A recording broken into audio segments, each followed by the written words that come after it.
Projet qui a démarré il y a maintenant quelques mois. C'est un projet qu'on a mûri longtemps. On a démarré il y a plus de 2 ans à y réfléchir. On avait déposé, pas tout à fait ce projet, mais quelque chose qui ressemblait fort dans un premier appel à proposition qui a été rejeté. Enfin, nous n'avons pas été retenus parce que trop en avance par rapport à ce projet-là, enfin en tout cas à cet appel à projet. On a essayé de le déposer dans un deuxième, mais là les budgets n'étaient pas suffisamment élevés, donc on n'a pas fait la proposition, on ne l'a pas porté jusqu'au bout. Et puis il y a eu un troisième appel à projet, et cette fois-ci c'était le bon, le cadre nous convenait, on l'a déposé. C'était donc l'appel à projet e-éducation numéro 2. Le dépôt s'est fait au mois de mars 2012 et nous avons eu la chance d'être retenus par le ministère de l'Éducation nationale. Alors, il faut dire aussi qu'il y a eu au niveau de ce projet des événements importants pour l'AFPA. L'AFPA étant partenaire, c'est bizarre, ça fluctue là. L'AFPA étant partenaire dès le départ. Et puis, la veille du dépôt, non, le matin même du dépôt, Chantal m'appelle et me dit « c'est la catastrophe, notre DAF ne veut pas signer ». Et donc, j'ai enlevé l'AFPA du projet. Il me restait 2 heures pour tout revoir. J'ai enlevé l'AFPA du projet. Et puis, nous avons été retenus, sans l'AFPA, mais la première version qui avait été déposée, labellisée, comportait la présence de l'AFPA. Et donc, le ministère de l'Éducation nationale qui suivait le projet m'a demandé « mais pourquoi il n'y a plus l'AFPA ?» Donc j'ai expliqué, mais ils m'ont dit « mais ça ne va pas du tout, ça serait mieux qu'ils reviennent ». Et donc j'ai rappelé Chantal et j'ai dit « voilà ce qu'on me propose, est-ce que maintenant les conditions permettraient à l'AFPA de signer ?» Et voilà, comme l'AFPA est revenu dans le projet. Voilà, donc, vous voyez, c'est un gros projet et le financement est à hauteur d'1 028 000 euros. Ça représente à peu près 30% du budget global. Et c'est un projet sur 3 ans. Les partenaires, alors nous sommes au CESI chef de file, mais il y a aussi une autre école d'ingénieurs qui est l'INSA de Rouen, il y a l'AFPA. Il y a Hort qui gère le réseau des lycées et collèges de confession juive. Et puis il y a l'Académie de Créteil qui travaille avec nous. Ça c'est pour les partenaires, disons, éducation-formation. Et puis on a des industriels, Dassault Systèmes donc, qui nous amène sa technologie.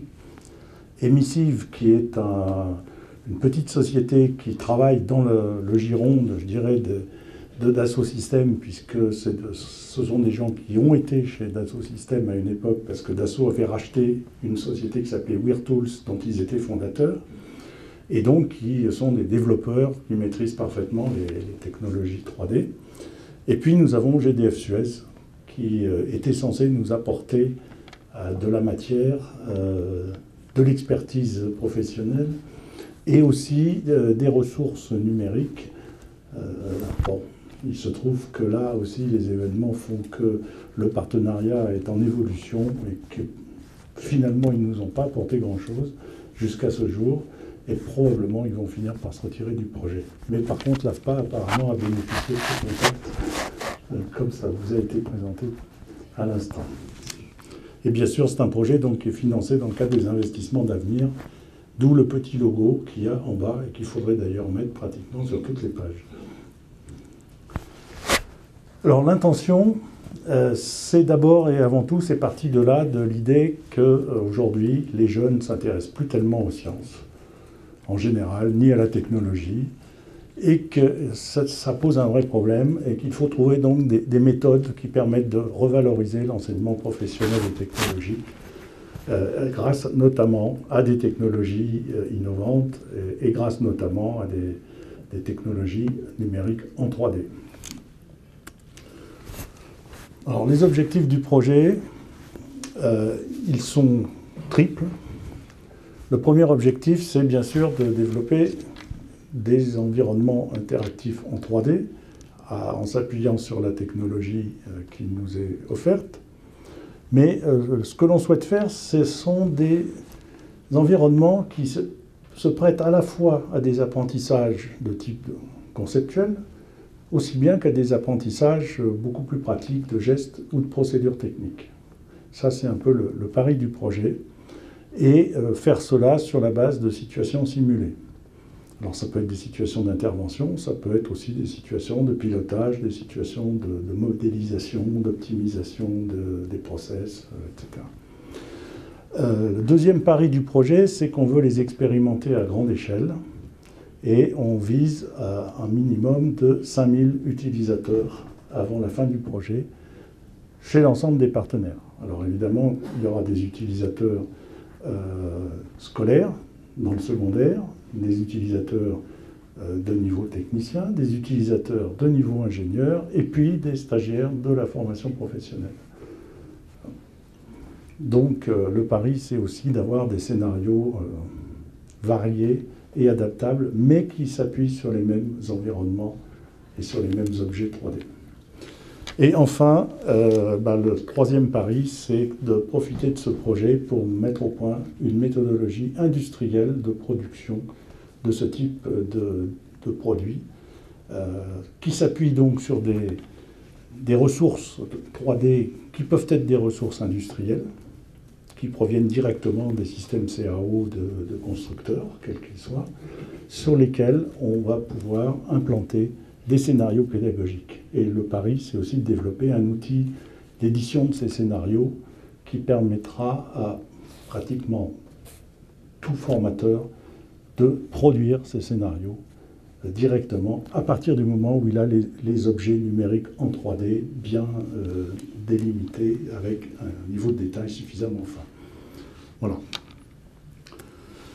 Les publics cibles, comme je vous l'ai dit, ce sont des publics donc très variés. Ça va du secondaire technologique et professionnel. En gros, on ne va peut-être pas traiter les niveaux de seconde et première, mais au moins déjà les niveaux de terminale scientifique et terminale technique, et puis les BTS, les élèves ingénieurs et aussi les stagiaires de la formation professionnelle continue, comme je vous l'ai dit. Avec donc l'idée d'avoir des scénarios adaptables aux différents niveaux et aux différents objectifs pédagogiques, tout en étant construits sur le même environnement.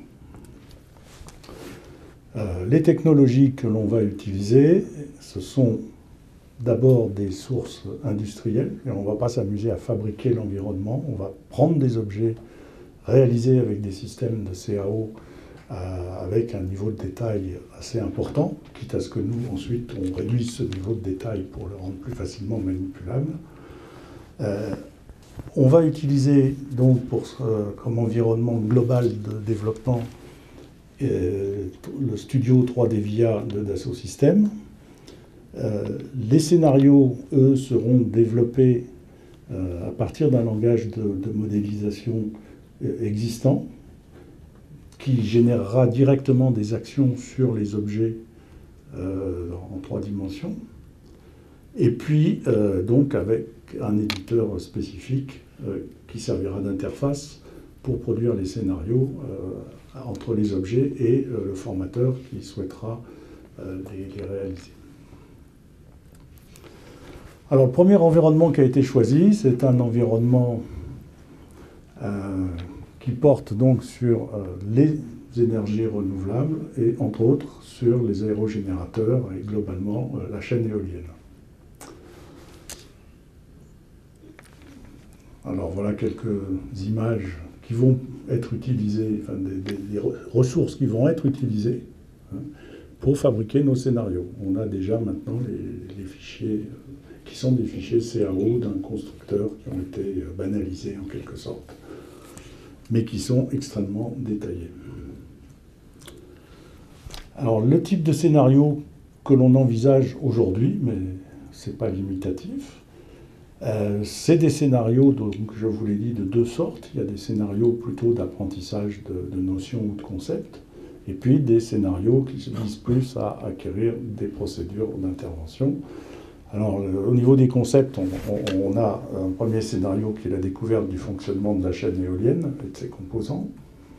Un autre scénario qui permettra de faire de la simulation libre de cette chaîne, donc de faire varier un certain nombre de paramètres, que ce soit la hauteur de l'éolienne, la vitesse du vent, la puissance du générateur, etc. D'autres scénarios plutôt pour le niveau ingénieur qui viserait à travailler sur l'optimisation du modèle.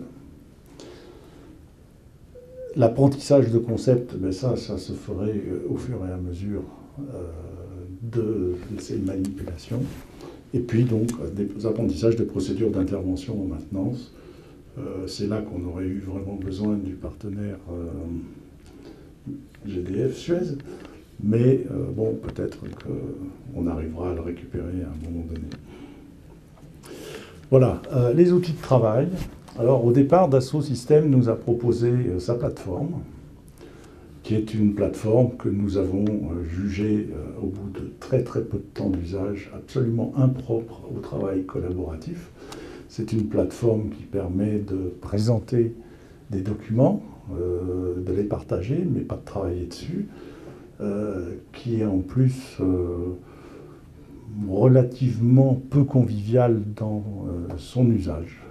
Et donc nous avons des idées un petit peu poussées par Philippe, il est dénoncé, de décider de travailler avec les Google Apps.